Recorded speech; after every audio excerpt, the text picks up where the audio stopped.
Hai guys, bertemu lagi dengan channel Bicara Hukum. Channel yang memberikan informasi, edukasi dan konsultasi hukum kepada masyarakat. Karena di channel ini dunia hukum akan dilihat lebih dekat. Jika pada video sebelumnya, kami telah membahas dalam playlist hukum pidana tentang pelecehan seksual terhadap anak, maka pada saat ini, berdasarkan pertanyaan yang kami terima dalam kolom komentar, kami akan membahas tentang hukum menyebar foto atau video korban musibah. Sebelumnya kami mengucapkan terima kasih bagi pemirsa yang telah mengunjungi channel YouTube kami dan oleh karena konten ini berkaitan dengan aturan yang berhubungan dengan peristiwa hukum yang banyak terjadi di masyarakat, sehingga diharapkan kepada setiap pemirsa agar menonton video ini sampai habis, agar tidak keliru dalam memahaminya. Kami akan menjelaskannya secara lengkap dengan dasar hukum yang jelas dan ingat, ini ditonton secara gratis. Baiklah langsung saja, saat ini perkembangan teknologi demikian pesatnya, jauh melebihi dari peraturan yang ada. Itulah sebabnya mengapa hukum itu bersifat dinamis. Dulu ketika kita ingin mengetahui peristiwa yang terjadi di daerah lain, maka kita harus menyediakan waktu untuk menonton berita ataupun membaca koran yang akan diterbitkan besok hari. Namun tidak untuk saat ini. Dalam hitungan detik kita dapat mengetahui segala sesuatu yang terjadi di dunia ini. Saat ini hampir semua orang memiliki akun media sosial, baik Facebook, Instagram, Twitter dan lain sebagainya. Tentu media sosial tersebut memberikan banyak manfaat. Salah satunya dapat memberikan informasi yang sangat cepat, melebihi dari media informasi konvensional seperti koran, televisi maupun radio.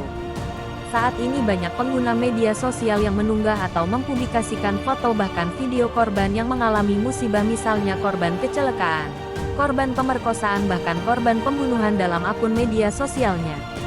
Tentu tujuannya adalah supaya orang-orang yang bisa melihat postingannya tersebut menjadi tahu akan adanya kejadian tersebut. Apalagi ada sensasi yang berbeda jika menjadi orang pertama yang membagikannya. Namun yang menjadi pertanyaan, apakah hal tersebut diperbolehkan secara hukum? Pada bab 7 Undang-Undang Republik Indonesia Nomor 19 Tahun 2016 tentang perubahan atas Undang-Undang Nomor 11 Tahun 2008 tentang informasi dan transaksi elektronik yang mengatur tentang perbuatan yang dilarang, tepatnya pasal 27 ayat 1, menyebutkan, setiap orang dengan sengaja dan tanpa hak mendistribusikan dan atau mentransmisikan dan atau membuat dapat diaksesnya informasi elektronik dan atau dokumen elektronik yang memiliki muatan yang melanggar kesusilaan. Selanjutnya dalam pasal 45 ayat 1 Undang-Undang Republik Indonesia Nomor 19 Tahun 2016 tersebut menyebutkan, setiap orang yang memenuhi unsur sebagaimana dimaksud dalam pasal 27 ayat 1 ayat 2 ayat 3 atau ayat 4 dipidana dengan pidana penjara paling lama 6 tahun dan atau denda paling banyak 1 miliar rupiah. Yang menjadi pertanyaan adalah apakah yang dimaksud dengan kesusilaan? Menurut Kamus Besar Bahasa Indonesia, yang dimaksud dengan kesusilaan adalah perihal susila, yang berkaitan dengan adab dan sopan santun, norma yang baik, kelakuan yang baik, tata krama yang luhur. Pertanyaan selanjutnya adalah, apakah mempublikasikan foto korban kecelakaan atau yang terkena musibah merupakan perbuatan yang melanggar kesusilaan? Untuk menjawab pertanyaan ini, tentu kita harus melihat dari sudut pandang keluarga korban. Apakah yang dirasakan ketika melihat foto anggota keluarganya yang terkena musibah atau menjadi korban kecelakaan atau korban pembunuhan?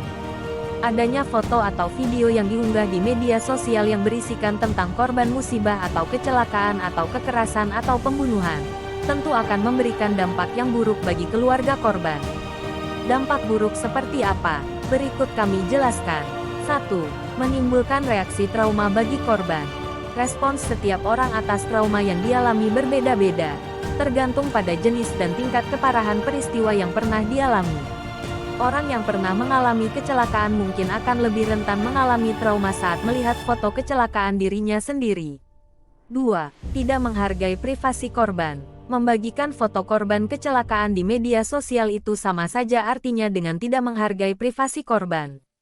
Karena korban punya hak privasi, sekalipun telah meninggal dunia. Jangan sampai menjadi korban dua kali. 3. Tidak menghargai perasaan keluarga korban.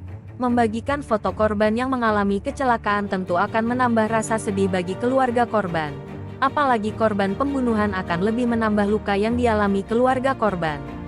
Adanya dampak buruk yang dialami oleh korban maupun keluarga korban tersebut menunjukkan kalau perbuatan yang mempublikasikan atau membagikan baik foto atau video korban yang mengalami musibah merupakan perbuatan yang melanggar kesusilaan.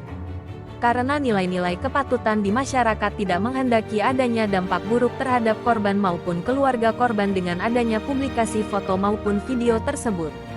Jika mungkin kita ingin menyampaikan akan adanya kejadian yang menimpa korban atau ingin menunjukkan rasa empati, cara yang tepat adalah cukup menyampaikan peristiwanya dan tidak perlu sampai menyebarkan foto korbannya. Atau ada masukan lain dari pemirsa? Silahkan isi di kolom komentar. Demikian guys pembahasan kami kali ini. Semoga bermanfaat. Jangan lupa untuk mensubscribe channel YouTube kami dan menyalakan tanda loncengnya. Karena pada video berikutnya, kami masih akan membahas konten-konten hukum yang menarik lainnya. Jika ada tanggapan atau ingin berbagi pendapat menyangkut konten saat ini bahkan ada persoalan hukum yang ingin ditanyakan, silahkan dimasukkan dalam kolom komentar. Kami akan berupaya menanggapinya dan memberi jalan keluar menurut sudut pandang hukum. Terima kasih dan sampai jumpa pada video kami selanjutnya.